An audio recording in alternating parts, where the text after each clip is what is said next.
గౌరవనీయులు సభాధ్యక్షత వహిస్తున్న శ్రీమతి పద్మా దేవేందర్ రెడ్డి గారు, గౌరవనీయులు పెద్దలు కంటారెడ్డి తిరుపతి రెడ్డి గారు, గౌరవనీయులు మాజీ ఎమ్మెల్సీ ఆర్ సత్యనారాయణ గారు, గౌరవ మున్సిపల్ చైర్మన్ చంద్రపాల్ గారు, గౌరవనీయులు విజయలక్ష్మి గారు, మాధవి గారు, యమున గారు, అదేవిధంగా ఆంజనేయులు గారు, నారాయణ రెడ్డి గారు, సిద్దిరాములు గారు, గౌరవ కౌన్సిలర్లు, సర్పంచ్లు, ఎంపీటీసీలు, ఎంపీపీ హరికృష్ణ గారు, మా పట్టణాధ్యక్షులు గంగాధర్ గారు, ఇంకా వేదిక మీద ఉన్న పార్టీ సీనియర్ నాయకులకు, ఉద్యమకారులకు, ప్రజాప్రతినిధులకు, మెదక్ నియోజకవర్గ బీఆర్ఎస్ పార్టీ కుటుంబ సభ్యులకు, మా పత్రికా విలేకరులందరికీ పేరు పేరున నమస్కారం తెలియజేస్తా ఉన్నాం. నాకంటే ముందు అందరూ అన్ని విషయాలు చాలా వివరంగా మాట్లాడారు. నిజానికి నాకు కొంత ఇవాళ జ్వరం వచ్చినా ఇలా మెదక్ మీటింగ్ కదా మిస్ కావద్దని ఓపిక చేసుకొని రావడం జరిగింది. ఇందాక మిత్రులు మాట్లాడుతూ మెదక్ పార్లమెంట్ లో 7 ఎమ్మెల్యేలుంటే 6 గెలిచినాం, ఈ ఒక్కటే కొద్దిగా మిస్ అయిపోయింది. నిజానికి దగ్గరికి వచ్చినాం మనం, అంత ఎంత 10,000 దగ్గరికి వచ్చి మిస్ అయిపోయినాం మనం. ఒక 5-6 వేలు ఇటు పడితే మనం గెలిచిపోదు. సరే, ఏదైనా మనం ఓడిపోయినామని ఉంటుంది, బాధ ఉంటుంది, ఎవరికైనా ఉంటుంది. కానీ ఇప్పుడు ప్రజలు ఆలోచనలో పడ్డారు. కానీ ఇది ఇంకో చిన్న కథ కూడా చెప్పాలి మీకు. కొన్ని సందర్భాల్లో ఏది జరిగినా మన మంచికే అంటారు పెద్దలు, అంటారా? ఇప్పుడు ప్రజలకు కూడా అర్థమవుతున్నట్టుంది. పద్మం ఉండంగా ఎట్లుండే ఇవాళ ఎట్లున్నదో జర సమజ్ అవుతుందా లేదా? మనం ఉండంగానేమో 10 చేసినా ఇంకా 11வது కాకపోయా, 11 చేస్తే 12வது ఇంకెప్పుడైతుంది అన్నట్టు కొద్దిగా మనకు కూడా అర్థం కాలే. వెనకట ఒక రాజుగారు ప్రజా దర్బార్ నిర్వహిస్తుండట. ప్రజా దర్బార్ నిర్వహిస్తా ఉంటే 2 మంచి కొత్త కత్తులు తెచ్చి వాళ్ళ సైన్యాధిపతి బహుకరించాడు. కత్తులు బాగున్నాయని దాన్ని తీసి ఇట్లా అని మంచిగా దాన్ని నూరు నెట్ చేసి చూస్తా ఉండి ఇట్లా తిప్పి చూస్తున్నట్టు రాజుగారు. చూడంగా ఏమైంది, ఆ తిప్పేటప్పుడు ఆయన రాజుగారి ఆ కత్తి చిట్కన వేలికి తనగానే తెగిపోయి కింద పడ్డదట. చిట్కన వేలు కింద పడి రక్తం గారుతుంది. మరి అక్కడున్న మంత్రి, ఆ రాజుగారి మంత్రి అన్నాడట, రాజుగారు ఏది జరిగినా అంతా మన మంచికే జరిగింది అన్నాడట. రాజుగారికి కోపం వచ్చిందట, నా ఏళ్ళు తెగిపోయింది అని రక్తం గారి బాధపడుతుంటే వీడేమో అంత మంచికే అనబట్టే వీళ్ళు లోపలేసేది జైలు అన్నాడట. అయితే రాజుగారు చెప్పే పాపం బట్టలందరూ వచ్చినా మంత్రిని తీసుకుపోయి జైల్లో పెట్టారు. సరిగా ఆ తర్వాత కొద్ది రోజుల తర్వాత రాజుగారు ఎప్పుడు ఆయనకు వేటకు వెళ్ళుడు అలవాటు. ఓసారి వేటకు పోయింది. వేట చేసుకున్నప్పుడు అడవిలో రాజుగారికి ఒక చిన్న కుటీరం కూడా ఉండేది. వేటంతా చేసుకొని వచ్చి అలసిపోయి ఆ కుటీరంలో అడవిలో పండుకున్నాడు. అడవిలో కూడా రకరకాల జాతులు మనుషులు ఉంటారు కదా, తెగలు, గిరిజన జాతుల వాళ్ళు ఆ అడవిలో ఉండేటువంటి వాళ్ళు ప్రతి సంవత్సరం పండుగకు వాళ్ళు ఉత్సవాలు జరుపుకుంటూ ఉంటారు. సో తిరుగుతూ ఆ జాతి వాళ్ళు రాజుగారిని వాళ్ళ ఉత్సవాల్లో ఏంటంటే ప్రతి సంవత్సరం పండుగకు నరబలి ఇవ్వాలి. ఈ రాజుగారిని చూస్తాడు, మంచిగా గట్టిగా ఉన్నాడు, ఎత్తు పొడుగు అజం మంచి రాజా, ఎట్లా బాగుంటాడు కదా, ఈయన మంచిగా ఉన్నాడు, ఈయన దొరికిండని చెప్పి రాజుగారిని పట్టుకొని పోయిందిగా. పొద్దుగాలు చేయాలి, సాయంత్రం మంచిగా మంగళ స్నానం చేపిస్తుంటారు రాజుకు. మంగళ స్నానాలు అన్ని మంచిగా చేసిగా బలిచ్చే ముందు అన్ని తయారు చేస్తున్నట్టు రాజును. వాళ్ళ ఆచారం ఏంటంటే ఎవరినైతే బలిస్తారో ఆయనకు అంగవైకల్యం ఉండొద్దు, అన్ని మంచి కాళ్ళు చేతులు ఏళ్ళు బరాబర్ ఉంటేనే ఇయ్యాలన్నట. అయితే అన్ని ఎత్తుకుతున్నట్టు ఎత్తుకుతే ఆయనకు సిట్కనే వెళ్ళలేదు. అరే ఈ సిట్కనే వెళ్ళలేదని బలి ఇద్దని చెప్పి అంతా తయారు చేసినాక చూసి నువ్వు పనికిరావు పోనే కొట్టిరట. ఆ రాజు బతుకు జీవుడా అని రాజ్యానికి వచ్చిండు. అప్పుడు ఆలోచనలు పడ్డాడట, నిజంగా మా మంత్రి గారు ఎంత దూరదృష్టితో చెప్పిండు, అంతా మన మంచికే అన్నాడు, నిజంగా నా ఏలుముంటే ఇయ్యాల నేను ఆయన బలైపోతుంది కదా, నేను బతికిపోయినా అనుకొని ఆ మంత్రి గారిని మంచిగా మంగళ స్నానాలు చేయించి ఆయన మంచిగా తయారు చేసి పట్టుకరా పోండి అన్నాడట. సో ఆ మంత్రి గారిని మంచిగా అంతా స్నానం గినం చేసి పట్టుకొస్తుంటే ఆయన భయపడ్డాడట మంత్రి. మళ్ళెందుకు పిలిచిండు, మళ్ళీ ఏమన్నా చేతాడా ఏంది నన్ను, ఇప్పుడే ఇన్ని రోజులు జైలు వేసి భయపడుకుంటూ పోయిండట మంత్రి గారు. పోగానే రాజుగారు అన్నారట, మంత్రి గారు నువ్వు ఆ రోజు ఎట్లా అన్నావో ఏమన్నావో కానీ నేను నిజంగానే నువ్వు అన్నదే నిజమైంది, ఇట్లా ఇట్లా అయింది, లేకపోతే నేను సచ్చే పోతుంటి, నేను ఈ రాజ్యానికే రాకపోదు, మీ గడవడకనే పోతుంటి. ఇవాళ అది ఏ ముహూర్తాన్ని అన్నావో కానీ నువ్వు అన్నదే మంచిదైందయా, నాకు నా మంచికే అయింది అని అన్నాడు. అని నేను తప్పయింది నాది, నువ్వు ఆ రోజు నువ్వు అట్లా అంటే నా మనసు నొచ్చుకొని నిన్ను జైల్లో పెట్టినా నువ్వేం అనుకోకు, నాది తప్పైంది అని రాజుగారు మంత్రిని అన్నాడట. మంత్రి అన్నాడట, రాజుగారు నిజంగా అది నా మంచికే అయిందని మంత్రి అన్నాడు.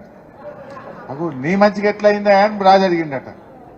రాజుగారు వేటకు పోయేటప్పుడు నీ ఎంబడ నేను రాకపోదునా, నీ ఏళ్ళు మంచిగా లేదని నన్ను బలితురు కదా, నేను జైల్లో ఉన్నా కనుక నేను కూడా బతికిపోయినా నా మంచిగా అయింది అన్నాడు. ఇప్పుడు ఏదైనా మనం మీరు ఉత్సాహం పొందాలని చెప్పిన వేరేం లేదు, ఏదైనా మన మంచికే అయింది. ఇవాళ ప్రజలు కూడా అన్ని ఆలోచన చేస్తున్నారు, పాలేందో నీళ్ళేందో తేలిపోయింది, మంచి చెడు అర్థమైంది. ఇంకా 2 నెలలే అయింది కాదే. మొన్న కర్ణాటకకి ఎవరు వచ్చింది నా దగ్గరికి, వాళ్ళతో అదొకటి ఇదొకటి ఏదో మాట్లాడుతూ ఉంది. మాట్లాడుతుంటే మీ దగ్గర ఎట్లుంది పోయి పార్లమెంట్ ఎలక్షన్లో అని అడిగిన. ఆడ కూడా కాంగ్రెస్ గెలిచింది కదా అన్న, మా దగ్గర మొత్తం పాస్ అయిపోయింది కాంగ్రెస్ పార్టీ. 8 నెలల వాళ్ళు గెలిచి 5 గ్యారెంటీలన్నీ ఆగమైపోయినాయి. ఇప్పుడు ఎవడు కాంగ్రెస్ పార్టీకి మా దగ్గర ఓటేసేటట్లేడు అన్నాడు. ఎందుకు అన్నా, పొద్దుందాకా అసలు కరెంటే ఉండదట, రైతులకు మొత్తం మోటార్లు కాలుతాయట, వాళ్ళు ఆ హామీలు ఒక్కటి కూడా అమలు కాలేదన్నా. మా దగ్గర 28 ఎంపీలు ఉంటే 20కి పైన ఇలా బీజేపీ గెలిచేటట్టుంది తప్ప కాంగ్రెస్ ఓటు గెలిచే పరిస్థితి లేదు, జనంకు ముక్కులకు వచ్చిందన్న అన్నారు. మన దగ్గర కూడా జరిపు 15 రోజులు 2 నెలలే అయింది, ఒక్క 6 నెలలు ఆగని. 6 నెలల తర్వాత మీ సర్పంచ్ ఎలక్షన్లు, ఎంపీటీసీ, కౌన్సిలర్ ఎలక్షన్లు వస్తే జనం ఏడవాయ మా వాళ్ళు అని చెప్పి పట్టుకొని ఎత్తుక్కొని ఓట్లేస్తారు మీకు. రేపు మా ఆంజనేయులు కౌన్సిలర్ నిలబడ్డా, మా విజయలక్ష్మి నిలబడ్డా, ఏడుంది విజయక్క ఇగరా అని టీఆర్ఎస్ లో దొరకబట్టుకుని ఓట్లేసే పరిస్థితి వస్తుంది. అంటే ప్రజలకు అర్థమవుతుంది విషయం. ఇలా కర్ణాటకలో 8 నెలలు అయింది, మనసునే పట్టింది. మన దగ్గర కూడా కొద్దిగా షురు అయింది. ఇలా 24 గంటల కరెంట్ అన్నారు, ఎక్కడ కూడా 14-16 గంటల కంటే ఎక్కువ వస్తలేదు. 14 గంటలు 16 గంటలే వస్తుంది. 3 సార్లు కాలిందా? మోటార్లు కాలుతూనే ఉన్నాయి. నిన్న మా నంగునూరు జెడ్పీటీసీ కలిసింది, ఉమా అని, ఏదో మీటింగ్ పోతే కలిసింది. పాత మోటార్ ఊకే కాలిపోతుందని, అది జర మోటార్ పాత పడ్డది కదా అని కొత్త మోటార్ కొనుకొచ్చి పెట్టిందట. కొత్త మోటార్ పెట్టి 11 రోజులు అయిందో లేదో అది కూడా కాలిపోయిందట. మళ్ళా కాంగ్రెస్ వచ్చింది, మార్పు వచ్చింది, మోటార్లు గాలుడు శురువైంది అంటున్నారు. మోటార్లు గాలుడు పెట్టినే ఊర్ల పని. ఇప్పుడు కేసీఆర్ వచ్చిన, ఇలా కాంగ్రెస్ వాళ్ళు వచ్చినాక ఏమైందంటే కొన్ని కొత్త దుకాణాలన్నీ ఓపెన్ అవుతున్నాయి. మళ్ళా వ్యాపారాలు పెరిగినాయి. కొన్ని వ్యాపారాలు, ఏం వ్యాపారాలు పెరిగినాయి? కరెంటు మోటార్లు వైండింగ్ చేసే దుకాణాలు కొత్తగా వస్తున్నాయి, వ్యాపారం పెరిగింది. ఇన్వర్టర్లు, కన్వర్టర్లు, జనరేటర్లు అమ్ముకునే దుకాణాలు మాత్రం మోపోయినాయి. మళ్ళా వాడు కంపెనీ వాడు ఇక కాంగ్రెస్ వచ్చిందిరా భయ్ అని వాడు ఇన్వర్టర్లు తయారు చేస్తుండు, జనరేటర్లు తయారు చేసుడు శురువైంది. ఇవాళ వాళ్ళ గిరాకీ మాత్రం మళ్ళా పెరిగింది. ట్రాన్స్ఫార్మర్లు కాలిపోవడం శురువైంది. ట్రాన్స్ఫార్మర్లు మోటార్ వైండింగ్ చేసే దుకాణాలు కూడా మళ్ళా, ట్రాన్స్ఫార్మర్ రిపేర్ దుకాణాలు కూడా మళ్ళా కొత్తవి వస్తా ఉన్నాయి. కేసీఆర్ వచ్చినాక ఇవన్నీ మూతవాళ్లే. మోటార్ వైండింగ్ దుకాణాలు లేవు, ఇన్వర్టర్ల దుకాణాలు లేవు, జనరేటర్ల దుకాణాలు లేవు, ట్రాన్స్ఫార్మర్లు మరమ్మతు చేసేటి సగానికి సగం మూతపడ్డాయి. మళ్ళా కాంగ్రెస్ వచ్చింది, మార్పు వచ్చింది, మళ్ళా దుకాణాలన్నీ మోపైతున్నాయి. ఇది వాళ్ళు తెచ్చినటువంటి మార్పు. ఇలా వాళ్ళ పరిస్థితి ఎట్లయిపోయిందంటే, ఆనాడు ప్రచారంలో అబద్దాలు, నేడు పాలనలో అసహనం. ఎవరన్నా అడిగితే ఏం మాట్లాడుతుండ్రు? అయ్యా రైతు బంధు వల్లేదు అంటే ఎవడా అన్నోడు అని చెప్తూ కొట్టుండ్రి అంటాడు ఒక మంత్రి. అన్నడా లేదా? ఇక ఇంకో మంత్రి, మహిళా మంత్రి అయితే నేను నోట్తో చెప్పలేని మా అక్క చెల్లెళ్ళు ఉన్నారు, రైతు బంధు పడలేదంటే ఆగుతలేదా అంటుంది ఆమె. ఇటువంటి మంత్రులు ఇలా అధికారంలోకి వచ్చిన తర్వాత ముఖ్యమంత్రికైనా మంత్రులకైనా సంయమనం ఉండాలి. పదవి వస్తే బాధ్యత పెరగాలి, పదవి వస్తే హుందాతనం పెరగాలి. కానీ ఇలా ఆయన రేవంత్ రెడ్డి మాట్లాడే మాటలు ఎట్లున్నాయంటే ఆ ముఖ్యమంత్రి పదవి యొక్క హుందాతనాన్ని దెబ్బతీసే విధంగా, ఆ కుర్చీని కించపరిచే విధంగా ఆయన మాట్లాడుతూ ఉన్నాడు. ఇంకా ఏదో ప్రతిపక్షంలో ఉన్నా అన్నట్టుగా మాట్లాడుతూ ఉన్నాడు. నిజానికి ఏం అడిగినాం మనం? మీరు చెప్పిందే అడిగినాం. ఆయన చెప్పలేదా? మేము రాగానే డిసెంబర్ 9వ తారీఖు నాడు మొదటి సంతకం 2 లక్షల రుణమాఫీ మీద పెడుతున్నా అన్నడా లేదా? ఒకటేసారి 2 లక్షలు మాఫీ చేస్తా అన్నడా లేదా? మరి ఎటువైంది? 2 లక్షల రుణమాఫీ చేయకుండా ఇప్పుడు పార్లమెంట్ ఎన్నికల్లో కాంగ్రెస్ వాళ్ళు వస్తే జనం ఓట్లేస్తారే? మనం జనాలకు సంధానం చెప్పాల్సిన అవసరం ఉంది. మనమల్లే ఆయన్నే అన్నాడు 9 తారీఖే ఇస్తా, ఒక్కటేసారి చేస్తా అన్నడా లేదా? మరి అలా మాట తప్పింది కాంగ్రెస్ పార్టీ. ఆనాడు రైతు బంధు వేస్తున్నామో అని నేను మాట్లాడితే ఎలక్షన్ కమిషన్ కంప్లైంట్ చేసి రైతు బంధు పైసలు పడకుండా ఆపిండ్రు. అప్పుడే కాదు మాట అన్నారు, ఇప్పుడైతే 10,000, రేపు మేము వస్తే 15,000 అన్నారు. వచ్చినాయే 15,000? 15 లేవు, 10 కూడా చక్కగా పట్టలేవు. ఇవాళ ఏం జరుగుతుందో మనం చూస్తున్నాం. అదే విధంగా ఆ రోజు ఏమన్నారు, ఇదే రేవంత్ రెడ్డి ఊళ్ళో పోయిండు, అవ్వా నీ పెన్షన్ ఎంత అన్నాడు, 2,000 అన్నది. అనగా నేను అన్నాడు మళ్ళా నెల ఇక 4,000 ఇస్తున్నా అవ్వా నీకు మా కాంగ్రెస్ పార్టీ రాగానే అన్నాడు. మరి మళ్ళా నెల రాలేదా? మళ్ళా నెల పోయి ఇంకో నెల వచ్చాయి. 4,000. దానికి దరఖాస్తు కావాలనా? దానికి ఎంక్వైరీ కావాలనా? ఆల్రెడీ ఈ రాష్ట్రంలో 44 లక్షల పెన్షన్దారులు ఉన్నారు. వాళ్ళకు 200 ఉంటే 10 అంతలు పెంచి కేసీఆర్ 2,000 చేసిండు, ఇచ్చిండు. 10 అంతలు పెంచలే మనం? నువ్వు ఇప్పుడు డబుల్ చేస్తా అన్నావు, చెయ్యి సీదా. దానికి దరఖాస్తు ఎందుకు? దానికి ఏం అడ్డం ఉన్నది? 2,000 పోయి 4,000 ఇవ్వడానికి నీకు ఏ కాగితం కావాలి? నీకు ఏం ఎంక్వైరీ కావాలి? నీకు ఏ దరఖాస్తు అవసరం ఉన్నది అని నేను అడుగుతా ఉన్నా. అది ఎందుకు ఇస్తలేవు అని మనం అడగాలనా వద్దా? అలాగా 4,000 ఎప్పుడు ఇస్తావా అంటే వాళ్ళు మీ సంగతి చెప్తాం అని మాట్లాడిన వాళ్ళ మీద ఎదురుదాడికి దిగుతున్నారు. కేసులు పెట్టమని బెదిరిస్తున్నారు, కింది స్థాయి కార్యకర్తల్ని బెదిరిస్తున్నారు, మన ఎమ్మెల్యేలను బెదిరిస్తున్నారు. ఇలా మన పల్లా రాజేశ్వర రెడ్డి ఎమ్మెల్యే గారి మీద అక్రమ కేసులు పెట్టి ఆయనను ఇబ్బంది పెట్టే ప్రయత్నం చేస్తున్నారు. అంటే వాళ్ళకి ఏమైపోయిందంటే పాలన చేతగాక ప్రతిపక్షాలను ఇవాళ ఇబ్బందులకు గురి చేయడం, ప్రతిపక్షాల మీద కేసులు పెట్టే ప్రయత్నం చేస్తున్నారు. ఒక ప్రభుత్వం అనేది మంచి పని చేసి ప్రజల ప్రేమ పొందాలి. మన గవర్నమెంట్ వచ్చింది, మనం ఎవరి మీద కేసులు పెట్టినామా? మనం పెడితే సగం కాంగ్రెస్ వాళ్ళు జైల్లో పడుతుండే. నిన్న మొన్న మా లీడర్లు కలిసి అంటున్నారు, అన్నా మనమేమో నీళ్ళు ఎట్లా రావాలి, కరెంట్ ఎట్లా రావాలి, తండాలు గ్రామ పంచాయతీలు ఎట్లా చేయాలి, చెరువులు ఎట్లా బాగా చేయాలి, కాలువలు ఎట్లా తవ్వాలి, రైతు బంధు ఎట్లా ఇవ్వాలి, కళ్యాణ లక్ష్మి ఎట్లా ఇవ్వాలి, 200 పెన్షన్ 2,000 ఎట్లా ఇవ్వాలి, బీడీలు చేసే వాళ్ళకు ఆసర పెన్షన్ ఎట్లా ఇవ్వాలి, దవాఖానలు ఎట్లా బాగా చేయాలి, కేసీఆర్ కిట్ ఎట్లా ఇద్దాం అని మనమేమో పని మీద పడ్డాం. వాళ్ళు ఏం చేస్తున్నారు? ఎవరిని ముక్కులంటిక వీకుదాం, ఎవరి మీద కేసు పెడదాం, ఎవరిని తిప్పల పెడదాం, ఎవరిని జైల్లో పెడదాం అని లంగా ప్రచారాలు, అబద్దాలు, ఇబ్బందులు పెట్టేటువంటి దానికి వాళ్ళు పాల్పడుతున్నారు. కాంగ్రెస్ పార్టీ ప్రతిపక్షాల మీద దాడి కాదు, మీ హామీల అమలు మీద దృష్టి పెట్టాలని చెప్పి నేను కోరుతా ఉన్నా. ప్రజలు ఎప్పుడు సంతోషపడతారు? ప్రజలకు ఇచ్చిన మాట నిలబెట్టుకొని నువ్వు 4,000 పెన్షన్ ఇస్తే ప్రజలు సంతోషపడతారు. నువ్వు 2 లక్షల రుణమాఫీ ఏకకాలంలో చేసి నీ మాట మీద నిలబెట్టే ప్రజలు సంతోషిస్తారు. కానీ మంచిగా పనిచేసిన కేసీఆర్ మీద బదనాం చేసుడు, కార్యకర్తలను ఇబ్బంది పెట్టుడు, బీఆర్ఎస్ నాయకులను ఇబ్బంది పెడితే ప్రజలు సహించరు, తిరగబడతారు. జాగ్రత్త అని చెప్పి నేను హెచ్చరిస్తా ఉన్నా. అది కదా కావాల్సింది. నువ్వు చెప్పలే, వడ్లు అమ్ముకోకుర్రి, ఆపుర్రి, మేము రాగానే 500 బోనస్ ఇచ్చి వడ్లు కొంటా అన్నావు. మొన్న కొన్నావా? వానకాలంలో కొనలే. ఇప్పుడు యాసంగి వడ్లు వస్తాయి. రేపు మళ్ళీ పార్లమెంట్ ఎలక్షన్ కోడ్ వస్తుంది.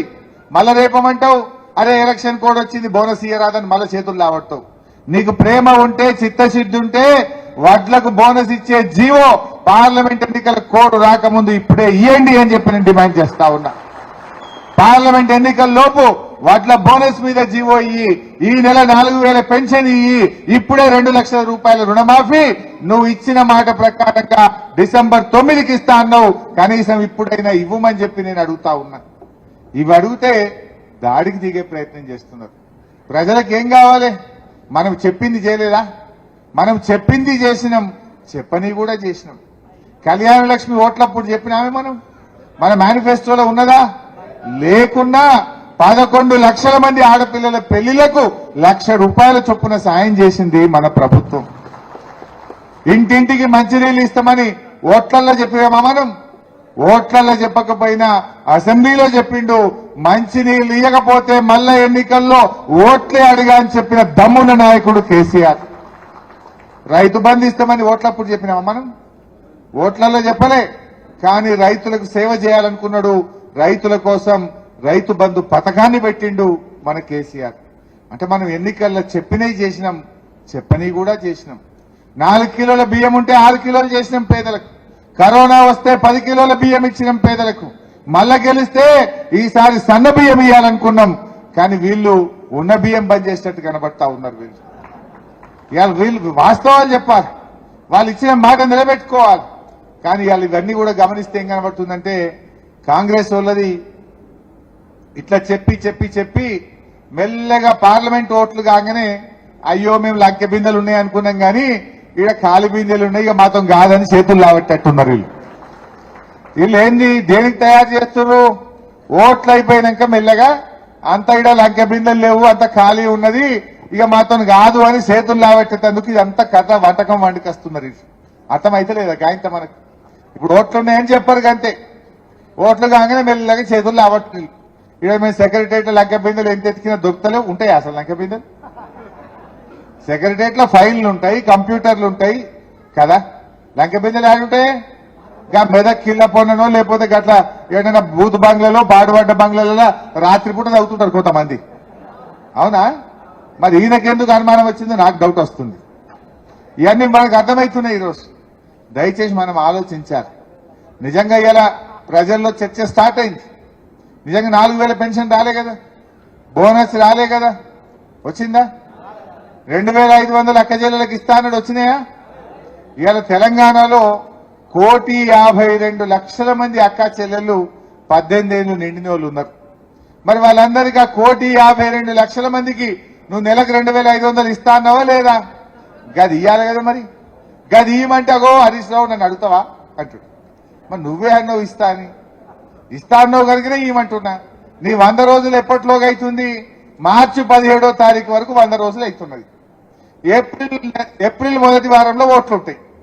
మార్చి 17 లోపు నువ్వు 2 లక్షల రుణమాఫీ, 2,500 బోనస్, 4,000 పెన్షన్ ఇస్తేనే ఏప్రిల్లో ఓట్లేస్తారు.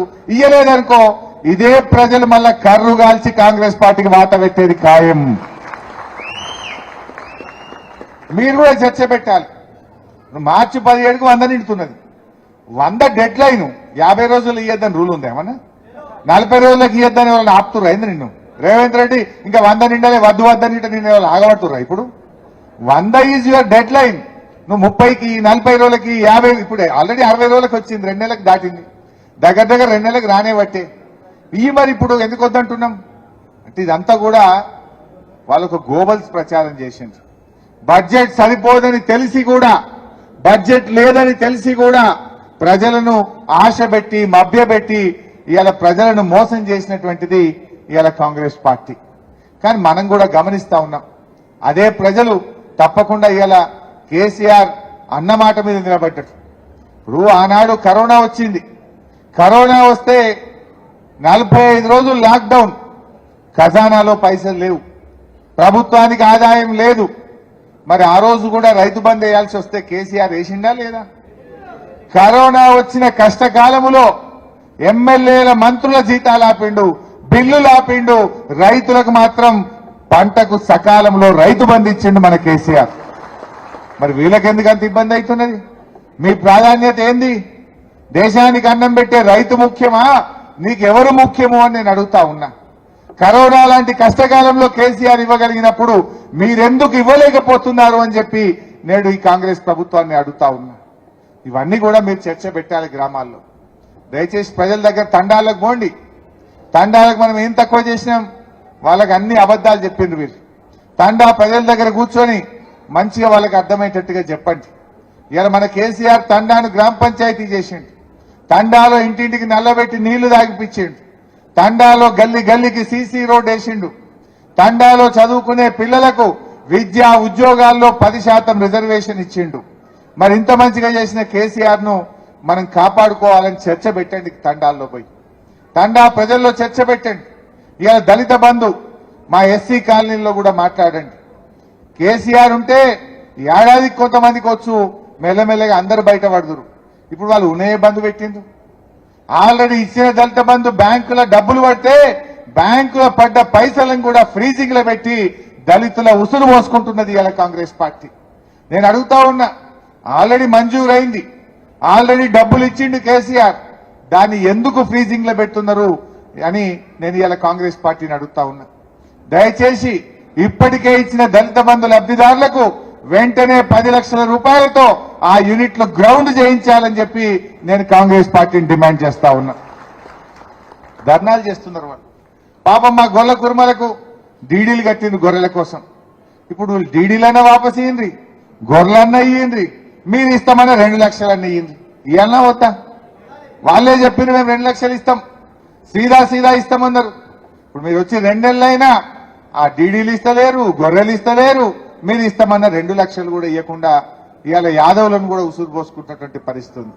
అంటే వాళ్ళు ఎంతసేపు కూడా ప్రజల్ని ఇబ్బంది పెట్టేటువంటి ప్రయత్నం చేస్తా ఉన్నారు.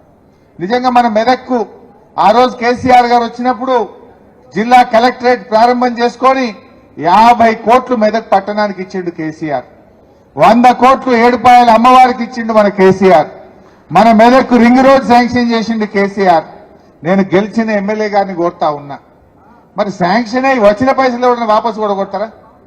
వచ్చిన పైసల్ని ఉపయోగించండి, వచ్చిన పనిని తెచ్చిన జీవోను చేయండి, ఇంకా ఎక్కువ పైసలు తీసుకురండి, ఇంకా ఎక్కువ మెదక్కు డబ్బులు తీసుకురండి. కానీ తెచ్చినవి పొడగొట్టే దీన్ని ఏమంటారు? ఇలా ఊరూరికి 15 లక్షలు ఇచ్చిండు కేసీఆర్. మెదక్ మున్సిపాలిటీకి 50 కోట్లు ఇచ్చిండు. ఏడుపాయల అమ్మవారికి 100 కోట్లు ఇచ్చిండు. వాటిని రద్దు చేస్తా ఉంటే గెలిచిన ఎమ్మెల్యే గారు మాట్లాడకపోవడం ఇది శోచనీయం. ఎవరైనా వచ్చిన పైసలు ఓడగొట్టుకుంటారే, వచ్చిన జీవో ఓడగొట్టుకుంటారే, తెచ్చిన పైసల్ని ఓడగొట్టే దీన్ని ఏమనాలో మరి ఇవాళ మెదక్ ప్రజలు కూడా ఆలోచించాలని చెప్పి కూడా నేను విజ్ఞప్తి చేస్తా ఉన్నా. మీరు కావాలంటే 100 చాలై, ఇంకా 100 కోట్లు ఇవ్వమని రేవంత్ రెడ్డి గారి దగ్గర తీసుకురండి. మెదక్ పట్టణానికి 50 కోట్లు చాలై, ఇంకా 50 కావాలని చెప్పండి. మా యాదగిరి గారు ఉన్నారు, రామాయణపేటకు కూడా ఆ రోజు 25 కోట్లు ఇచ్చిండు కేసీఆర్ గారు. 25 చాలై, అవి కూడా వాపసు పోయినాయి. ఇవాళ కేసీఆర్ ఇచ్చిన 25 కూడా వాపసు పోయినాయి. ఇంక 25 ఇవ్వమని అడగాలి కదా. మరి ఇలా మా నాగరాజు కష్టపడి పనిచేస్తే ఇవాళ ఆయనను పోలీసు వాళ్ళని పెట్టించి బెదిరించే ప్రయత్నం చేస్తున్నారు. నాగరాజు భయపడే వ్యక్తి కాదు. అవసరమైతే నాగరాజు కోసం మొత్తం బీఆర్ఎస్ పార్టీ ఒక్కటై నాగరాజు లాగా ప్రతి కార్యకర్తను కూడా కాపాడుకుంటది. ఎవరు భయపడాల్సిన అవసరం లేదని కూడా నేను మనం చేస్తా ఉన్నా.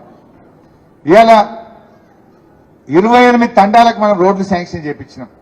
ఆల్రెడీ కొన్ని తండాలకు వేసినాం, ఇంకా కొన్ని మిగిలిపోయిన తండాలకు రోడ్లు శాంక్షన్ చేస్తే దాన్ని కూడా క్యాన్సిల్ చేసేసింది. ఇక దాన్ని టెండర్ పెట్టించి జల్దీ పని చేయిస్తారా, లేదు ఈ పని మాకు అవసరం లేదని క్యాన్సిల్ చేసి వాపసు పంపుతారా? ఇవాళ తండాల్లో ఉండే మా అన్నదమ్ములు, మా అక్క చెల్లెలు కూడా ఆలోచించాలని చెప్పి కూడా నేను ఈ సందర్భంగా విజ్ఞప్తి చేస్తా ఉన్నా. సో ఏది ఏమైనా భవిష్యత్తు మనకే ఉంటది. మరి మీ ఉత్సాహం చూస్తా ఉంటే నాకు కూడా నమ్మకం కలుగుతా ఉంది. ఈ ఎంపీ ఎన్నికల్లో ప్రతి కార్యకర్త కూడా మీరు ఒక్కొక్కరు కూడా కష్టపడి మెదక్లో మనం ఎంపీ ఎన్నికల్లో మన బీఆర్ఎస్ పార్టీకి మెజార్టీ తెచ్చే బాధ్యత మనం అందరం కలిసి తీసుకుందాం. తెద్దామా వద్దా? ఏ ఊర్లో మొన్న తక్కువ వచ్చినాయో ఆ ఊరోళ్ళు, ఆ కౌన్సిలరు, ఆ వార్డు ప్రజలు పట్టుబట్టాల కార్యకర్తలు మనం మెజార్టీ తీసుకురావాలి. ఇలా ప్రజల్లో కూడా చర్చ స్టార్ట్ అయింది. ఓడిపోయినా పద్మ గారు అందుబాటులో ఉంటున్నారు, ప్రజల్లో తిరుగుతా ఉన్నారు, ప్రజల కష్ట సుఖాలు పట్టించుకుంటా ఉన్నారు. ఇవన్నీ కూడా ప్రజలు ఆలోచిస్తున్నారు. నేను పోయినసారి మెదక్కు మెడికల్ కాలేజ్ శాంక్షన్ చేసిన, అది ఈ విద్యా సంవత్సరం అడ్మిషన్స్ జరగాలి. మరి ఈ సంవత్సరం ఆ కాలేజీ స్టార్ట్ అయ్యి పిల్లలకు అడ్మిషన్స్ జరిగితే మరి మనం తెచ్చిన దానికి ఒక సార్థకత ఉంటుంది. మరి మనమైతే ఒక సంవత్సరం 8 కాలేజీలు పెట్టినాం, ఒక సంవత్సరం 9 పెట్టినాం, ఇగో ఈ సంవత్సరం 8 కాలేజీలు ప్రారంభించాలని అందులో మెదక్ కూడా పెట్టినాం. అది ప్రారంభం అవుతుందని నేను ఆశిస్తా ఉన్నా. సో అట్లా పనులు జరగాలని మనం తనలాడినాం. అరే మెదక్కు రైలు తెచ్చింది పద్మమ్మ గారు, మెదక్కు జిల్లా తెచ్చింది పద్మమ్మ గారు, మెదక్ పట్టణ రోడ్లు ఎంత మంచిగా జరిగినాయి, ఎన్ని చెక్ డ్యాములు కట్టినాం. కాళేశ్వరం నీళ్లు మెదక్కు హల్దీలో తేలేదా మనం? కాళేశ్వరం నీళ్లు తెచ్చి పంటలు ఎండిపోకుండా కాపాడుకునే ప్రయత్నం చేసినాం. ఇట్లా మంచి జరిగింది. సరే అప్పుడప్పుడు కొంత దురదృష్టవశాత్తు ఏంటంటే నిజం గడప దాటక ముందే అబద్ధం ఊరంతా చుట్టేస్తుంది అన్నట్టు మనం చేసిన మంచి పని బయటకు పోలేదు. వాళ్ళు చేసిన దుష్ప్రచారం, అబద్ధాలు, గోబల్స్ ప్రజల దగ్గరికి పోయినాయి. మా యూత్ కూడా కనబడుతుండ్రు. మీరు కూడా రీల్స్ చేయండి. ఇప్పుడు ఆ రీల్స్ ఏమో చేసుకుంటూ పెట్టారు కదా మొన్న. ఇప్పుడు మీరు కూడా రీల్స్ చేయండి. ఏమో 29 తారీఖు వచ్చింది, రైతు బంద్ ఏది, రుణమాఫీ ఏది, లేదా కరెంటు పోతుంది కదా ఆడాడ, ఆ కరెంటు పోయిన కాడ రీల్స్ చేసి ఎండిపోయిన పొలాలను రీల్స్ చేసుకుంటే మనం కూడా సోషల్ మీడియాలో ప్రజలకు చూపించాలి. వాళ్ళేమో అబద్ధాలను రీల్స్ చేసి చేద్దాం. వాళ్ళ మాట తప్పి కూడా సోషల్ మీడియాలో వాళ్ళు మాట తప్పిన దాన్ని, వాళ్ళు ప్రజలు మోసం చేసిన దాన్ని ఎండగట్టాలని చెప్పి కూడా నేను కార్యకర్తల్ని కోరుతా ఉన్నా.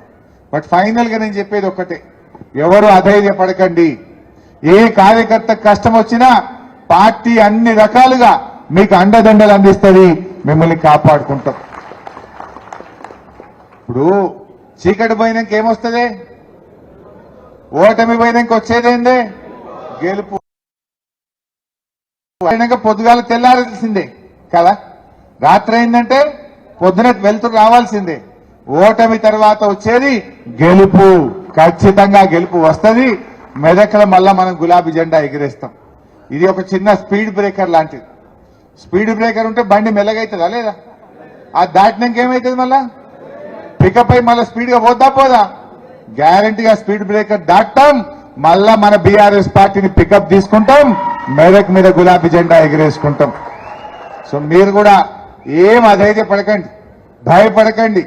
మంచిగా ఉన్న విషయాలు, ఆ 420 హామీలు ఉన్నాయి కదా, వాళ్ళు 6 హామీలు అంటున్నారు. 6 కాదు, 420 హామీలు ఉన్నాయి. 420 ఉన్నాయి. ఆ 420ని మీరు ప్రజల్లో చర్చ పెట్టాలి. 6లో కూడా 6 లేవు, 13 ఉన్నాయి. ఇప్పుడు 2 చేసినామని ఒక అబద్ధం ఆడుతుండ్రు. ఇప్పుడు మహిళలది దాని పేరేందో మహాలక్ష్మి అని పెట్టిండ్రు. మహాలక్ష్మిలో 3 ఉన్నాయి. ఒకటి ఉచిత బస్సు, రెండోది 2500, మూడవది గ్యాస్. 3 ఇస్తే మహాలక్ష్మి అనే ఒక హామీ అమలైనట్టు. వాడు 3 ఇవ్వకుండా ఒక బస్సు ఇచ్చిండి అయిపోయినట్టు అంటలేడా?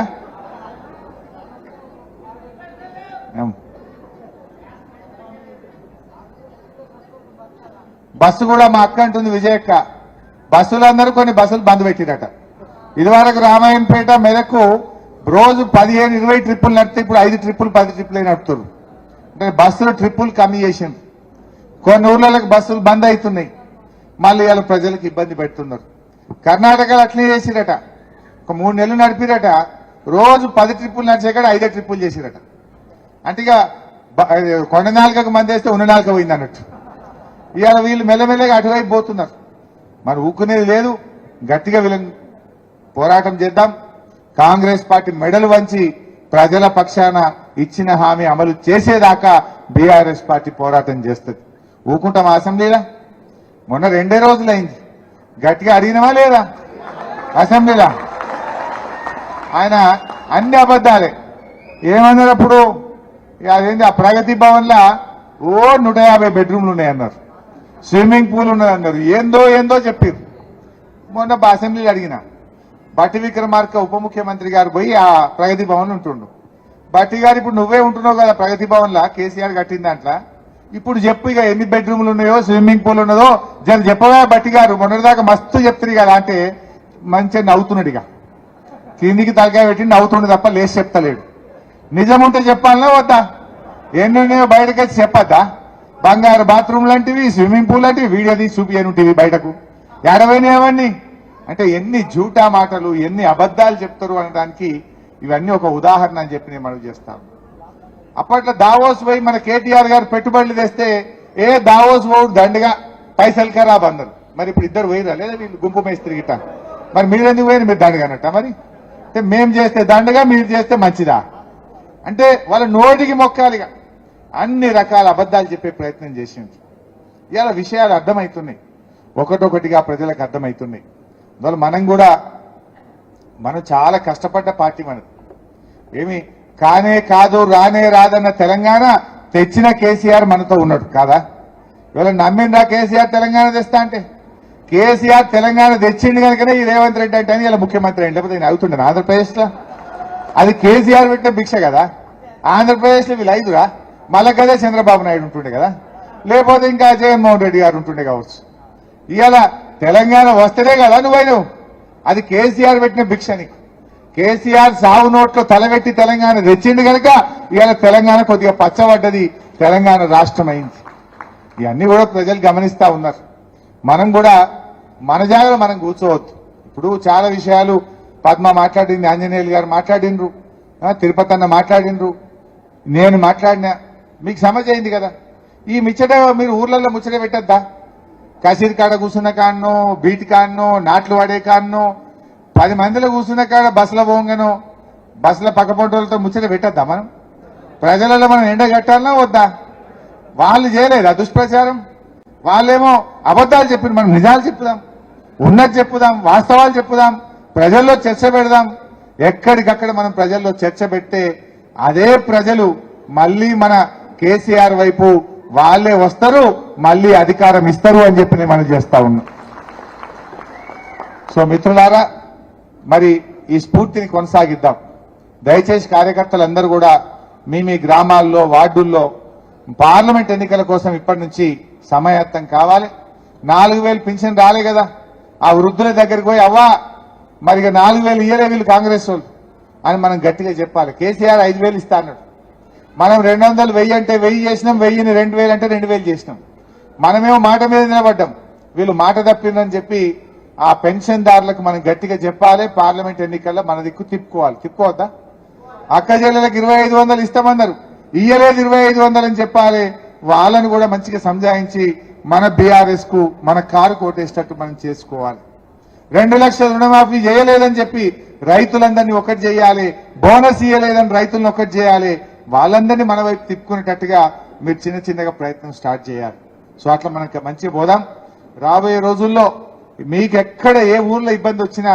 ఒక్క ఫోన్ కొట్టండి తప్పకుండా మేమే వచ్చి మీకు అండగా నిలబడతాం ఇక మీ ఎలక్షన్లు అంటారా అల్క గెలుస్తారు మీరు అవి 6 నెలలకు పెట్టరు కావచ్చు అప్పటికి కాంగ్రెస్ పార్టీ పాస్ అయిపోతుంది ప్రజలంతా ఇక కోపంగా ఉంటారు ఏది కాదు కదా కానప్పుడు ఊరుకుంటారా రేపు మీ ఎంపీటీసీ ఎన్నికనో కౌన్సిలర్ ఎన్నికనో సర్పంచ్ ఎన్నికుంటే కూడా మళ్ళా నేను వస్తా మీకు అన్ని రకాలుగా సహకారం ఇచ్చి దగ్గరుండి మిమ్మల్ని గెలిపించుకుంటాం పద్మమ్మ ఓడిపోవచ్చు కానీ మిమ్మల్ని మాత్రం గెలిపించుకుంటాం మీకు అండగా నిలబడతాం ఎందుకంటే తెలిసిపోయింది పద్మమ్మ అప్పుడు ఏమో వస్తదేమో 2 లక్షలు వస్తదేమో 2500 వస్తదేమో బోనస్ వస్తదేమో 4000 అని కొద్దిగా నమ్మింది రానప్పుడు ఏమవుతుంది రివర్స్ అవుతుంది అవుతుందా కాదా సో రేపు మీ ఎలక్షన్లప్పుడు కూడా తప్పకుండా మేము వస్తాం అన్ని రకాలుగా సహకారం ఇస్తాం దగ్గరుండి మళ్ళా జెడ్పీటీసీలను ఎంపీపీలను సర్పంచ్లను కౌన్సిలర్లను ఎంపీటీసీలు అందరినీ గెలిపించుకుంటామని చెప్పి కూడా మనవి చేస్తూ జై తెలంగాణ.